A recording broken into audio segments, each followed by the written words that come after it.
Drake just did something weird. Again. 1 minute, the internet's calling him cook, cold, canceled.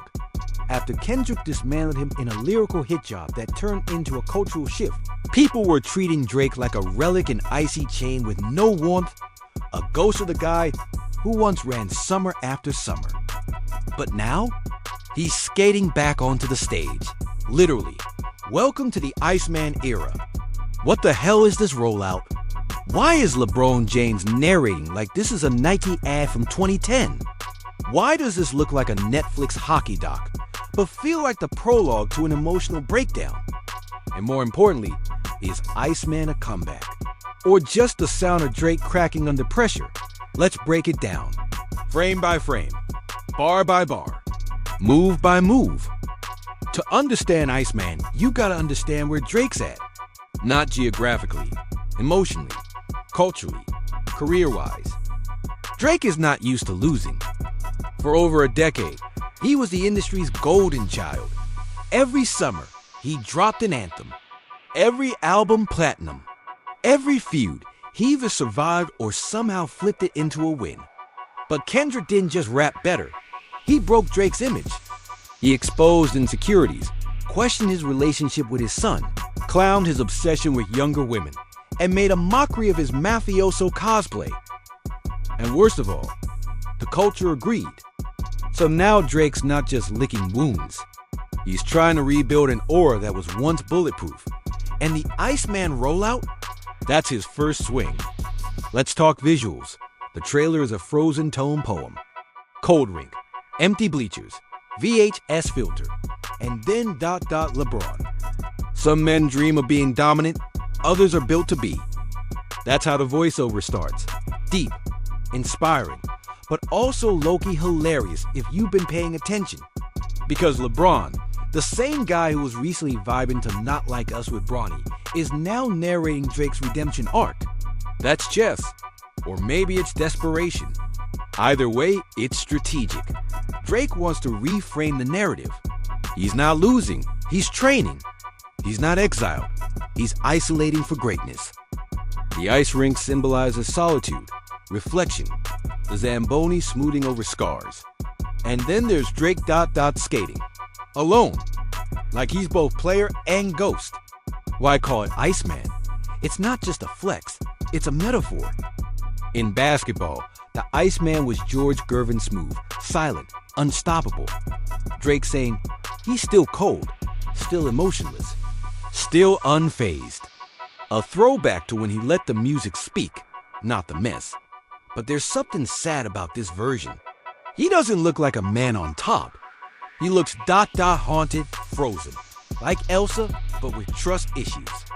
The irony, Kendrick already painted Drake as this cold, calculating figure who's lost touch. And now Drake's embracing it. Is it a troll, a response, or just the truth? Let's talk music. The snippet playing at the end of the trailer, cold, atmospheric, that classic OVO ambient pain. Minimal drums, echoes, tension. Drake mumbles something about melting ice, burning every bridge I built, and watching the throne melt under spotlight heat. That's no random bar. That's intentional. The throne melting under spotlight is a subtle jab at both Kendrick and maybe even Jay. It's Drake saying, y'all think you can take me out? I am the spotlight. I melt everything I touch. It's moody, it's bitter, and low-key, it sounds amazing.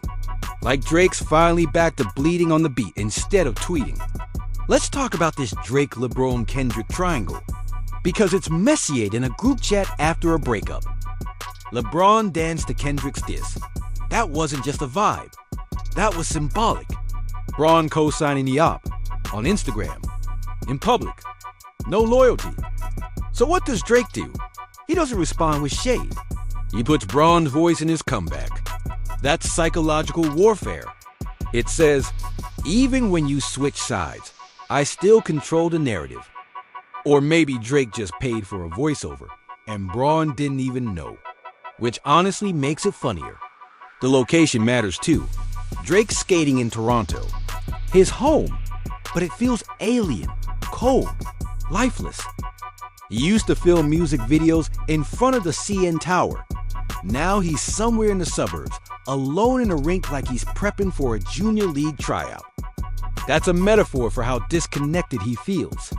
He's still in Toronto, but Toronto ain't fully behind him right now. Even local rappers have been throwing shade. Even the culture seems unsure.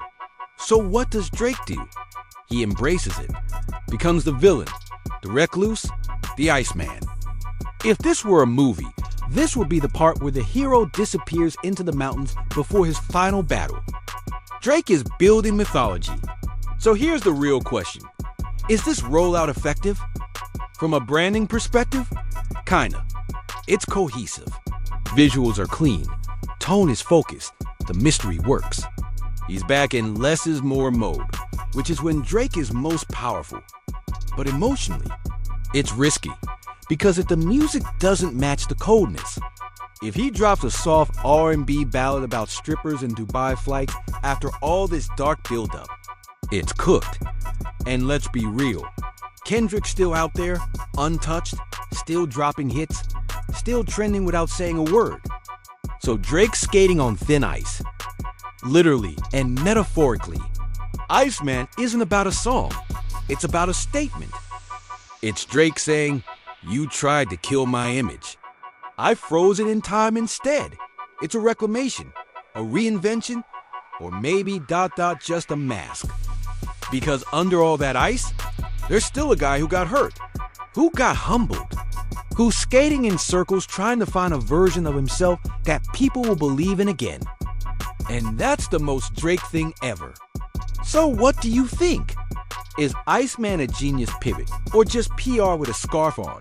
Comment below, like and subscribe, and remember, don't melt under pressure. Learn to skate on it.